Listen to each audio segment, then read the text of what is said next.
Hello, everybody. Welcome to the Canadian Shield. My name is Sterling, and I'm your host. So, Jagmeet Singh went in front of the competition committee today and tried to make them think that it was all their fault that the country was going to crap. Just typical standard stuff. Like, I don't know where they get the same playbook over and over again, that they really truly believe that you, the voting public, are dumb as toast.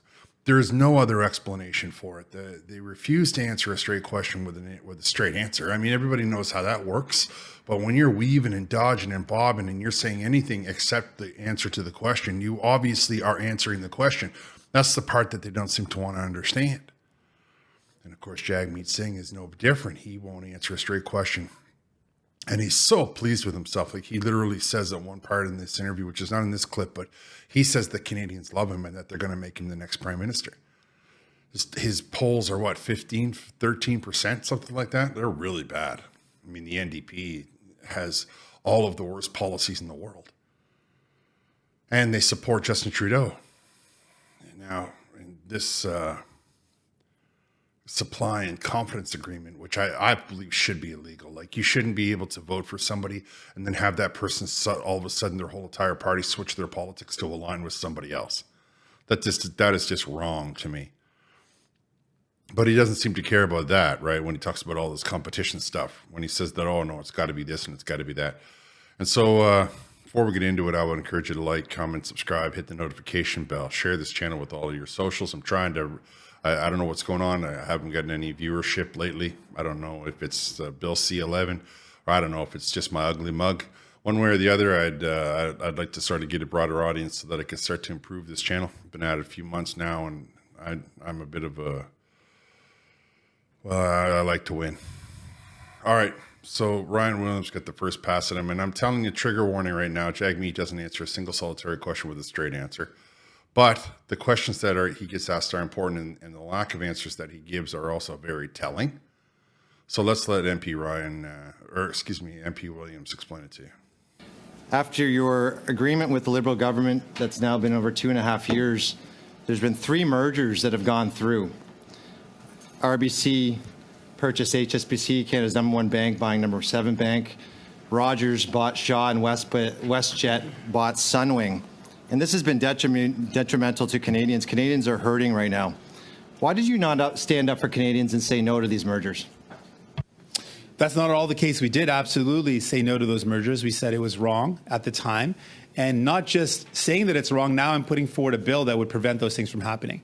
We actually put forward the amendments in the other bills that I noted to make it harder for these type of mergers to happen. We've been very vocal opposing mergers that hurt Canadians. I've asked questions in Parliament on these very matters. And we are now I'm putting forward a bill in my name that specifically would ban mergers that make up more than 60% of market share. So, Mr. And in Singh, addition, we've put amendments that make it harder for mergers that are 30% and above. So, Mr. Singh, you do have an agreement with the government. So at any time you could have ended that agreement. You could have included this as a stipulation in the agreement. And I think at the end of the day, we look at these agreements as useless because in not standing up for Canadians, these corporations have actually gotten bigger. When we look at HSBC and HSBC and RBC buying HSBC, even in Vancouver where you reside, HSBC had 10% of the book for mortgages. After that merger, interest rates went up almost 1%. More importantly, profits went up. Can you tell me, Mr. Singh, in this last quarter ending March 31st, how much more, what was the increase of RBC's profit versus the last quarter of December 2023? Just a number. We are absolutely opposed to the type of mergers, and that's why we're putting forward a bill to do exactly that. So if the Conservatives are in support of these type of changes, I would invite them to support my bill, which would ban outright any merger that increases the market share beyond 60%. Support the bill. The bill is about ending these type of mergers, stopping mergers that hurt Canadians. So, Mr. Singh, for a long time, Conservatives and Liberals have ignored this problem. The number is $1 billion. That's how much more profit RBC made in the first quarter of 2024 versus the last quarter of 2023. HSBC only made $300 million in that last quarter. So you can see what happens when mergers go through. Not standing up for Canadians means that Canadians are hurting. When we look at cell phone bills, and you've mentioned cell phone bills, Canadians do pay the highest cell phone bills in the world, and yet you stood up again and didn't say no to the Rogers-Shaw merger. That's not true. And at the end of the day, you could have ended this merger. You could have stood up to the government and said, this is our red line. We're not going to do this. And what's happened since then is that Rogers and Shaw both benefited. But maybe you can tell me, Mr. Singh, how much more, and I'm going to start with this. The Prime Minister that you support said in the House of Commons that cell phone bills went down by half. He said that. He said cell phone bills are down by half. So I'm going to ask you just a simple question. How much more in the year ending, March 31st, 2023, did Rogers make, and this is wireless revenue per user, than the year prior? Just the number. We firmly oppose the Rogers-Shaw merger. I asked questions in question period directly to the ministers and to the government. I've been on the record. I don't know if the member ever asked a question on this ever. I've asked questions on this directly to the Prime Minister, said it's wrong. And I'm putting forward a bill that we're discussing right now that would protect consumers against these type of mergers. I'm literally addressing this matter in a law that we are talking about right now.